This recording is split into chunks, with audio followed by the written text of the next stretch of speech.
Morning teenage yake. Nde nkhani ndi yokuza celebrity yoti panali kaskando kenakake. Celebrity wake mukumudziwa David Beckham. Nde ndimafuna kuti ndingopanga post yongolemba. Koma ndikuona ngati ndikangopanga post anthu simumvesesa point yanga.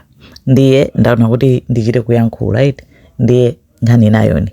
Kuyambira ali mwana David ankapanga practice mpira amaukonda kwambiri ndipo anapangidwa scout kukhala wa mu Manchester United ma juniors ali mwana right.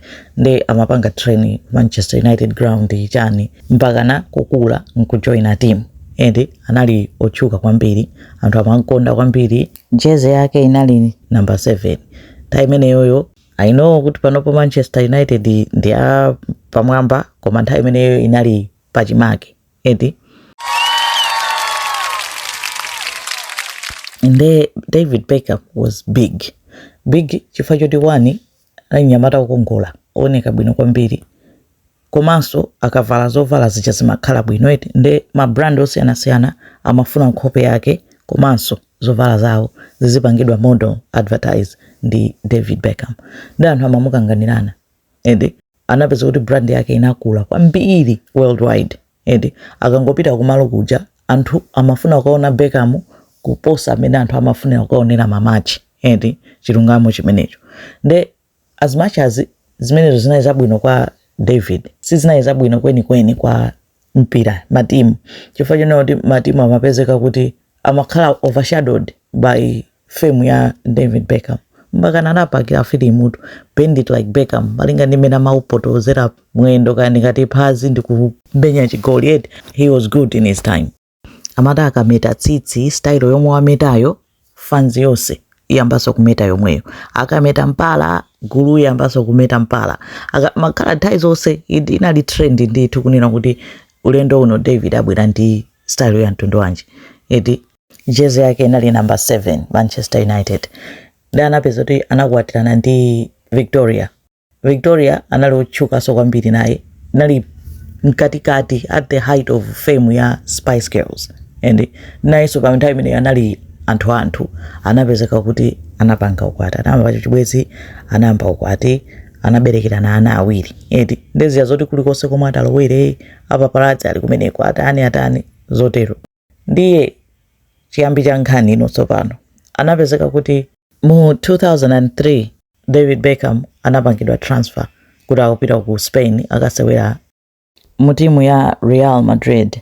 Mkazi wake Victoria sanafuna kuti awasamuse ana apite akakhale ku Spain komanso sankafuna kukakhala ku Spain. Edi ndi anasankha kuti adzikhala ku UK konko David apite ku Spain azichita kuyenderana. Edi samafuna kuwachosaso ana ku school chani. Nde David anapita yeka ku Spain. Koma anali ndi personal assistant wawo anali mayi uyu dzina lake Rebecca Luz. Ende personal assistant amadziwa onse awiri pena amakhala ndi Victoria yo bazimthandiza zina ndi zina pena akhala David kunthandiza zina ndi zina. Ndi anapezeka kuti Rebecca anapita nawo ku Spain. Edi a personal assistant azikathandiza zina zofunikira kwa David. Anakhala kumene kuja kenako anapezeka kuti mu April 2004 kunatuluka article mu News of the World. Article yo imampanga accuse David kunena kuti amapanga cheat on mkazi wake.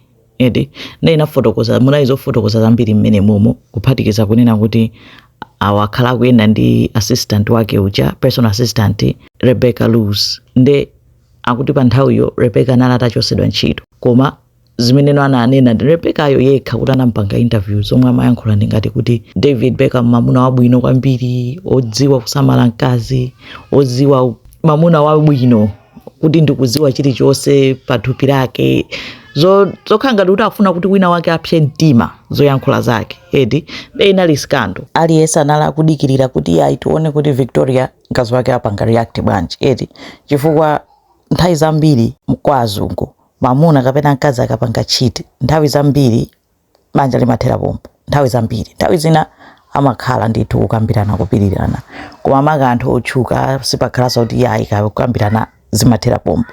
Ndi anthu amayembekezera kuti Victoria apsha mtima amusiya David basi pwirikiti ende koma kunalizi eti ma TV amayankhula anthu zambirimbiri chani koma samapanga comment. Kenako anayankhula eventually anayamba ndi David kuyankhula kwake kunali kukana kuti Rebecca akunama zonse zinachitike aundinamizira and ma statement ena amapanga mkazi wake Victoria ali pambalipo naso Victoria kuma indienda ananena kuti zabodza zimenezo akunama ne zinakangatiza mpusisa Rebecca uja si chomwe ankayembekezera kuti chichitika ndi anapezota anapita pa TV show zomwezi zodino kukhanga lino wachuka chifukwa cha zinthu zoyipa eti koma anthu amachita beteke advantage kunena kuti nanga sima TV show azimuitana dala ndicho linga choti amuyalutse kwambiri David uja nawo sapeze ma views zoterozo anamuitana koma panapeza kuti panali Sharon Osbourne ndi akuti adziyankhula Victoria akuti adziyankhula Rebecca aja Sharon Osbourne anamudura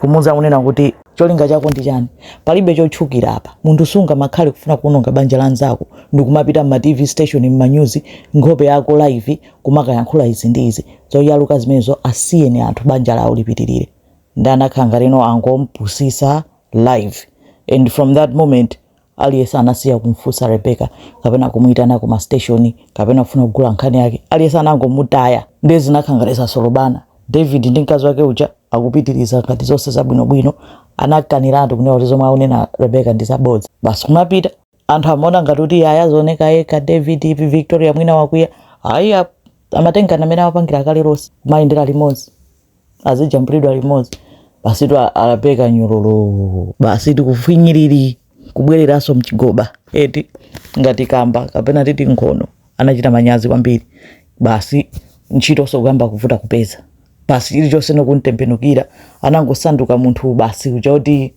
zinamuipira mapeto yake zinamuipitsira mbiri sana peze fame yomwe ankaona ngati akapeze chifukwa anthu ena anapanga zinthu ngati zomwezo ndithu kupanga kuti kumadziwa mamuna ndo kwatira madziwana ndi mkazi wake banja lake nkupanga dala zimenezozo nkupeza kuti mkazi uja wanyanyala wachoka basi yeye nkukhala ndi mamuna watenga banja anthu abimbira anapanga zimenezo achina Alicia Keys eti mpaka lero akadali ndi bamboyo koma just because munthu wina wake anapanga kukhala successful zinthu zachabe doesn't mean kuti wina aliyese akhoza kupanga zomwezo. And by the way ineyo personally ndimaona ngati kuti David Beckham anapanga zimenezozo sindikhulupirira kuti Rebecca yananama edi anapangadi olo ndikhulupirira kuti olo Victoria yonso amadziwa ndipo mkatikati nyumba kuseri anavutana anayambana koma akatuluka panja amagwirana manja kumasekerera ngati zabwinobwino edi sindikutanthauza nena kuti ndoti David ndosalakwa iyayi ndiye kuti nayenso ifa iye ndi anali okwatira iyeyo ndi amene anali ndi lonjezo kwa mkazi wake enda akupeze kuti akutuluka nyumba umakapanga sadziwika bwino eti awo maganizo anga aini acha anakana kunena kuti sanapange nkhani ndiyonena kuti ineyo ndikupanga focus on nzima iyo Rebecca kunena kuti ndikuona ngati anali ndi plan eti ataona kuti hii akuti a Victoria sabwera nawo ku Spain ndikakhala kondekha ndi David anapanga ngati ma plan kuti mamuna amene yuyu ndiona amene ntachitiri nanga sana aliso mamuna one odali pa height ya success and fame pamwamba eti ndizoona ndi kuti alienation of affection ilipo eti malamulo maliko ambiri onena kuti munthu umatha kuona banja lanzako la munthu wina ndikusirira kuti koma ineyo nkupanga kuti ndalekanitse kaziyo kapena mamunayo nditenge kuli ndithu anthu amatha kumusumira munthu kuti angali nataifa cha alienation of affection anapanga chiso chotheka kunena kuti ine ndi mamuna wanga kapena ine ndi mkazi wanga tilekane enda amamusumira munthu anthu angapo ndithu anawina mamiliyoni ku court mamusumira amene yoyo amene wapita nkukapanga zokhanga tiwasokoneza kuti kupanga china chilichonse kumavalidwe mayankhulidwe chilichonse chotheka chonyoza ndi lamulo lonena kuti amakuchaja ndithu koza kunena kuti ulipira $10 million uzimulipira ndani mkazi wasiyidwayo ndiye kuti kaya nayo paja khoti libe zoti ulibe ndiye kuti khobi lili lonse lomwe ungapange kaya ndi salale azikudula azimpasa iyeyo kunena kuti unamulakwira unasokoneza anthu anali bwinobwino zozozo ndizoona anthu damapanga ndipo angakhale wina yonso ndolako nangasi iye wavomera kunena kuti munthu awalekanitse iye wavomera bwa ngati uli pa banja kukonda mkazi wako kapena mamuna wako chifukwa chani ukulowesa munthu wina kuti azakusokoneza eti all of that koma ineyo personally I think Rebecca plan yake inali imeneyo kunena kuti ndipita ndikasokoneza ndikakhala naye ndekha David yo ndi ataona mwina kuti David sakuyankhulapo kalikonse mpaka nayi amuchosa ntchito pamene anathamangira ku news kunena kuti kukayankhula kunena kuti ndinali naye pachibwezi chifukwa panalibe chifukwa choti apita akanene ku News of the World zimenezozo and it ma statement tomwe amanena kuti ya ndi mamuna odziwa ukonda mamuna wabwino ndikuziwa thupi lake lonse zimenezozo. That was directed at Victoria kuti apshe mtima kwambiri and pena tikulanda banja tikumapangika kunena kuti sikuti kumakhala kuti amuchosa mamuna yo nyumba kumapanga zoti wewe upshe mtima kwambiri unyanyale uchokepo. Anawamanga mosiyana koma zinthu zinaenda opposite. Victoria sana pange react imene iye amaganizira sana ichite comment sana munyoze David sana anakhala chete comment yomwe ananena ndio nena kuti Rebecca ndi waboza ose pamodzi ndi amuna achewo Rebecca ndi waboza basi iye kunsandoza chisiru nkhani yoti mwina anachita chiplan amaona ngati Victoria akakwiya ineyo basi ndikatani ndipita pamene pacha ndikakhazikika nangazo akamala namiza kumbaliko mwina kumwe amazembera nako amanamiza kuti amene uja sininkonda amene uja ndibe naye ntchito iweyo komande munthu zonsezo eti mwina anazitengera koma mapeto ake anasanduka nazo opusa kufikira lero.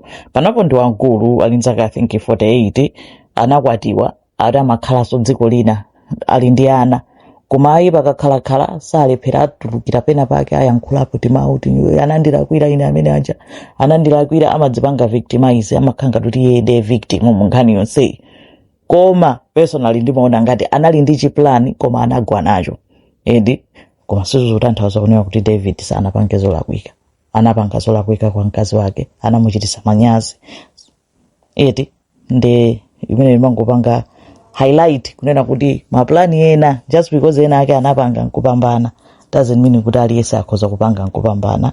Rebecca Luz anagwa nayo. Zikomo kwambiri.